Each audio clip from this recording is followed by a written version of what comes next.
Hello my dear student, welcome to my YouTube channel chemistry tuition classes CTC. एक बार फिर से मैं हाजिर हूं आपके बीच में ऑर्गेनिक केमिस्ट्री का 30th वीडियो लेकर। आज हम लोग क्या करेंगे, इलेक्ट्रॉनिक इफेक्ट का second effect that is electromeric effect को हम लोग डिस्कस करेंगे। पहला इफेक्ट इंडक्टिव इफेक्ट हम लोग डिस्कस कर चुके हैं। अगर आपको इंडक्टिव इफेक्ट अच्छे से समझ में आ गया तो आपको इलेक्ट्रोमेरिक इफेक्ट समझने में ज्यादा दिक्कत नहीं आएगी। क्यों? क्योंकि दोनों जो इफेक्ट होते हैं वो एक दूसरे के हम बोल सकते हैं अपोजिट होते हैं, या बहुत ज्यादा डिफरेंस नहीं होता है, लेकिन जो डिफरेंस होता है वो बिल्कुल अपोजिट होता है। जैसे इंडक्टिव इफेक्ट में हमने क्या बोला था, इंडक्टिव इफेक्ट में मैंने आपको बताया था कि वहां पे डिस्प्लेसमेंट ऑफ सिग्मा इलेक्ट्रॉन्स हो रहा था। क्या हो रहा था? Displacement of sigma electrons. यहां पर क्या होगा, यहां पर डिस्प्लेसमेंट ऑफ पाई इलेक्ट्रॉन होगा। अब आप कहेंगे ये पाई इलेक्ट्रॉन क्या होते हैं? तो जब किसी कंपाउंड में मल्टीपल बॉन्ड होते हैं, मल्टीपल बॉन्ड बोले तो डबल बॉन्ड, ट्रिपल बॉन्ड, ये मल्टीपल बॉन्ड यानी एक से ज्यादा बॉन्ड है दो एटम के बीच में।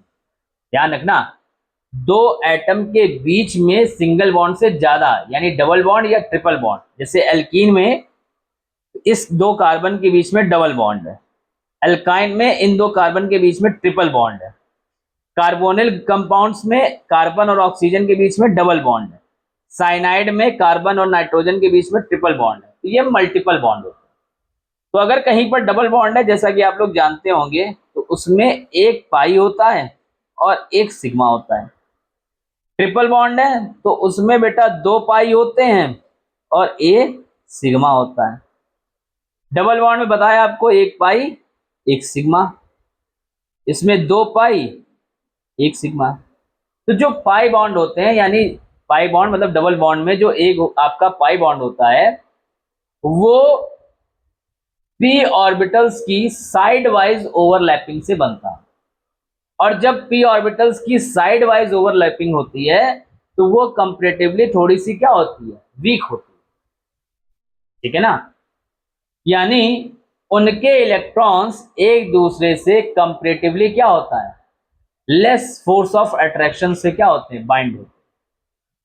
सिंगल बॉन्ड में ऑर्बिटल्स क्या हो जाते हैं, ओवरलैप हो जाते हैं। क्या हो जाते हैं? ओवरलैप, मैक्सिमम ओवरलैपिंग हो जाती है। तो सिंगल बॉन्ड कंपैरेटिवली स्ट्रांग होता है। पाई बॉन्ड जो होता है उसमें साइड वाइज ओवरलैपिंग होती है, तो उसमें ओवरलैपिंग सही से नहीं हो पाती है। तो पाई बॉन्ड या जो होता है उसकी जो स्ट्रेंथ होती है वो सिग्मा बॉन्ड से थोड़ी वीक होती है। तो पाई बॉन्ड को ब्रेक करना आसान होता है। तो अगर हम यहाँ पर कोई अटैकिंग रीजन लगा दें, क्या लगा दें यहाँ पर अटैकिंग रीजन, वही इलेक्ट्रोफाइल और न्यूक्लियोफाइल लगा दें, तो वो इन इलेक्ट्रॉन को कंप्लीटली ट्रांसफर कर सकता है किसी एक एटम को। जैसे हमने मान लो यहाँ पर कोई इलेक्ट्रोफाइल लगा दिया, तो ये जो पाई इलेक्ट्रॉन्स है मतलब पाई बॉन्ड जो बना होगा वो जिन दो इलेक्ट्रॉन की शेयरिंग से बना होगा उनको हम लोग पाई इलेक्ट्रॉन्स बोलेंगे। तो वो पाई इलेक्ट्रॉन्स को क्या कर सकता है, ट्रांसफर कर सकता है इन दोनों एटम में किसी के भी बीच। कैसे करेगा उसको भी हम लोग देखेंगे। तो इलेक्ट्रोमैग्नेटिक बेसिकली क्या है, it is the displacement of pi electrons. Pi electrons भाई मल्टीपल बॉन्ड वाले compounds with in a molecule, यानी सिंगल मॉलिक्यूल में। ये नहीं कि एक मॉलिक्यूल ए है फिर एक मॉलिक्यूल बी है उन दोनों बीच में, नहीं, सिंगल मॉलिक्यूल के बीच में यानी with in a molecule in presence of attacking region. ठीक है, अटैकिंग रीजन की प्रेजेंस में। ये मैंने अंडरलाइंस किए हैं, यही इसके कैरेक्टरिस्टिक्स आप क्या कर सकते हैं, बना सकते हैं। अब इलेक्ट्रॉन क्या हो गए, डिस्प्लेस हो गए। जैसे मान लो इन दो कार्बन के बीच में इलेक्ट्रॉन इसकी तरफ शिफ्ट हो गया, सपोज दैट। तो जब इसकी तरफ शिफ्ट हो जाएंगे इलेक्ट्रॉन तो इस पर क्या आ जाएगा, निगेटिव चार्ज आ जाएगा, और इस पर क्या आ जाएगा, पॉजिटिव चार्ज आ जाएगा। क्यों भाई? और यहाँ पर पार्शियल चार्ज नहीं आएगा, यहाँ पर कंप्लीट फॉर्मल चार्ज आएगा। क्यों? क्योंकि यहाँ पर इलेक्ट्रॉन का कंप्लीटली ट्रांसफर होता है, यानी इलेक्ट्रॉन्स ये जो शेयर्ड हैं वो किसी एक कार्बन के ऊपर चले जाएंगे। तो जिसके ऊपर जाएंगे वो नेगेटिव चार्ज आ जाएगा, और जिसके ऊपर से जाएंगे यानी जिसके पास से जाएंगे उस पर पॉजिटिव चार्ज आ जाएगा। ठीक है? तो जैसे ये इलेक्ट्रॉन डिस्प्लेसमेंट होंगे तो क्रिएटिंग टेम्परेरी पॉजिटिव और negative charges on the atoms involve, ठीक है ना, यानी जो एटम्स इनमें इन्वॉल्व हैं उनमें एक टेम्परेरी पॉजिटिव और नेगेटिव चार्ज आ जाएगा।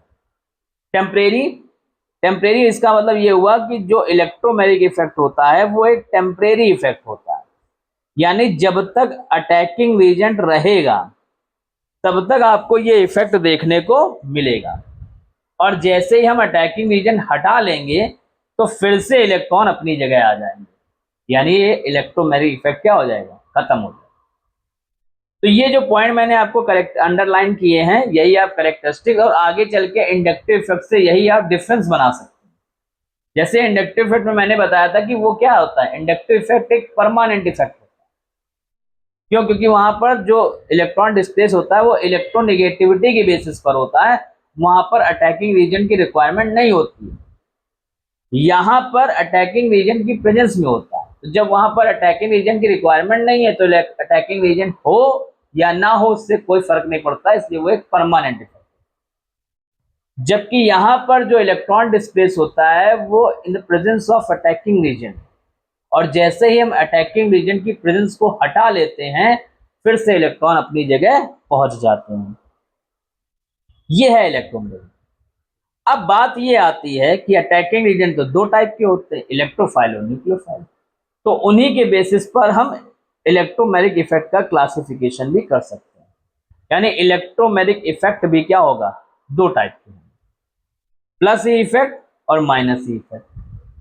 प्लस ई इफेक्ट मतलब जब अटैकिंग रीजन कौन होगा, इलेक्ट्रोफाइल। इलेक्ट्रोफाइल क्या होते हैं, they are positively charged electrophile, यानी जब इलेक्ट्रोफाइल की प्रेजेंस में होगा तो वहां पर प्लस ई इफेक्ट होगा, और जब अटैकिंग रीजन न्यूक्लियोफाइल, न्यूक्लियोफाइल मतलब निगेटिव, तो जब अटैकिंग रीजन हमारा न्यूक्लियोफाइल होगा तो वहां पर माइनस ई इफेक्ट होगा। क्या होगा, माइनस ई इफेक्ट। अब समझिएगा ऐसा कैसे, जैसे मान लीजिए यहां पर ये एल्कीन की बात कर ली, हमने एल्कीन पे इलेक्ट्रोफाइल लगाया, इलेक्ट्रोफाइल ने किसी एक कार्बन पे अटैक किया, ठीक है ना, मान लो सपोज दैट उसने क्या किया, यहां पर अटैक किया। तो जैसे ही उसने यहां पर अटैक किया, ठीक है, तो ये पाई इलेक्ट्रॉन यहाँ पे पॉजिटिव चार्ज बढ़ गया। जैसे ही इलेक्ट्रोफाइल इस कार्बन पे अटैक करेगा तो आप देखेंगे यहां पर पॉजिटिव चार्ज बढ़ जाएगा। जब पॉजिटिव चार्ज बढ़ जाएगा तो पाई इलेक्ट्रॉन्स क्या होंगे, इसकी तरफ शिफ्ट हो जाएंगे। यानी जब पाई इलेक्ट्रॉन्स मल्टीपल बॉन्ड में यानी डबल बॉन्ड या ट्रिपल बॉन्ड में जो पाई इलेक्ट्रॉन्स हैं उनका ट्रांसफर उस एटम की तरफ हो जाए, उनका ट्रांसफर क्या हो जाए, उस एटम की तरफ हो जाए जहां पर अटैकिंग रीजेंट आकर ऐड हो रहा है, तो उसको हम लोग बोलेंगे प्लस ई इफेक्ट। ठीक है, दो तरह से हम लोग इसको समझ सकते हैं प्लस ई इफेक्ट, या तो अटैकिंग रीजन इलेक्ट्रोफाइल हो, या इस बात को हम स्टेटमेंट में भी बोल सकते हैं कि मल्टीपल बॉन्ड में जो पाई इलेक्ट्रॉन्स हैं वो उस एटम की तरफ शिफ्ट हो जिस एटम पर अटैकिंग रीजन अटैक कर रहा है आके या फिर ऐड हो रहा है आके। ठीक है, तो जैसे अगर हम देखें तो यहां पर क्या हो जाएगा, यहां पर आर सी एच टू और एक H आ गया, पाई इलेक्ट्रॉन यहाँ शिफ्ट हुआ, यहाँ माइनस हुआ, जैसे पहले माइनस प्लस था इसने अटैक किया तो यहाँ प्लस हो जाएगा, और फिर ये पाई इलेक्ट्रॉन यहाँ शिफ्ट हो गए तो प्लस माइनस क्या हो जाएगा, कैंसिल आउट। इसकी तरफ से शिफ्ट हुए तो यहाँ पर क्या हो जाएगा, प्लस चार्ज, ये हो। ठीक है, या इसको हम ऐसे भी समझ सकते हैं। ठीक है, अभी जैसे मान लीजिए ये है CH3 CH double bond CH2 और अटैकिंग रीजन लगाया H प्लस, तो ये देखिए ये CH3 है, ये क्या है CH3, ये क्या लगा रहा होगा, ये प्लस आई इफेक्ट लगा रहा होगा क्योंकि इलेक्ट्रॉन क्या है, डोनेटिंग ग्रुप है ये, तो ये प्लस आई इफेक्ट लगाया तो इसने इलेक्ट्रॉन डेंसिटी यहां पर बढ़ा दी, क्या कर दी, तो अपनी इलेक्ट्रॉन डेंसिटी बैलेंस करने के लिए पाई इलेक्ट्रॉन इसने आगे बढ़ा दिए। तो जैसे ही पाई इलेक्ट्रॉन आगे बढ़े तो यहाँ पर क्या आ गया, प्लस, और यहाँ पर क्या आ गया, ये यहाँ पर आ गया माइनस और यहाँ पर आ गया प्लस, आ गया। अब इलेक्ट्रोफाइल कहाँ अटैक करेगा, electrophile they are electron loving, तो जहां पर इलेक्ट्रॉन की एफिशिएंसी होगी तो इसका मतलब इलेक्ट्रोफाइल यहां अटैक करेगा। तो अटैक करके आपका क्या बना देगा, CH3 CH CH3 और ये बन गया हमारा कार्बोकैटायन। आई बात समझ। ये है plus E effect. Minus E effect में क्या होगा, जब अटैकिंग रीजन हमारा न्यूक्लियोफाइल हो, या इस बात को हम ऐसे ही बोल सकते हैं, जब मल्टीपल बॉन्ड में जो पाई इलेक्ट्रॉन्स हैं उनका ट्रांसफर उस तरफ हो, यानी जहां पर अटैकिंग रीजन अटैक कर रहा है उसके दूसरी तरफ, यानी उससे दूर जब पाई इलेक्ट्रॉन का ट्रांसफर हो तो उसको हम लोग बोलेंगे माइनस ई इफेक्ट, जैसे कार्बोनिल कंपाउंड। ठीक है, यहाँ पे आप ऐसे भी समझ सकते हो, जैसे मान लो हमने यहाँ पे कोई भी लगा, चाहे प्लस आई लगा दो चाहे माइनस आई लगा दो, कोई फर्क नहीं पड़ता। जैसे कार्बन और ऑक्सीजन में इलेक्ट्रोनेगेटिविटी को हम देखें तो ऑक्सीजन की इलेक्ट्रोनेगेटिविटी यहाँ पर क्या होगी, ज्यादा होगी, तो ऑटोमेटिकली जो होगा पाई इलेक्ट्रॉन्स वो कहाँ शिफ्ट हो जाएंगे, ऑक्सीजन की तरफ। यानी जैसे ही ऑक्सीजन की तरफ शिफ्ट हुए तो ऑक्सीजन पे आया नेगेटिव और कार्बन पे आया पॉजिटिव। ठीक है, तो जैसे ही कार्बन पे पॉजिटिव आया तो ये कहाँ अटैक करेगा, नेगेटिव वाला हमेशा पॉजिटिव वाले पे अटैक करेगा।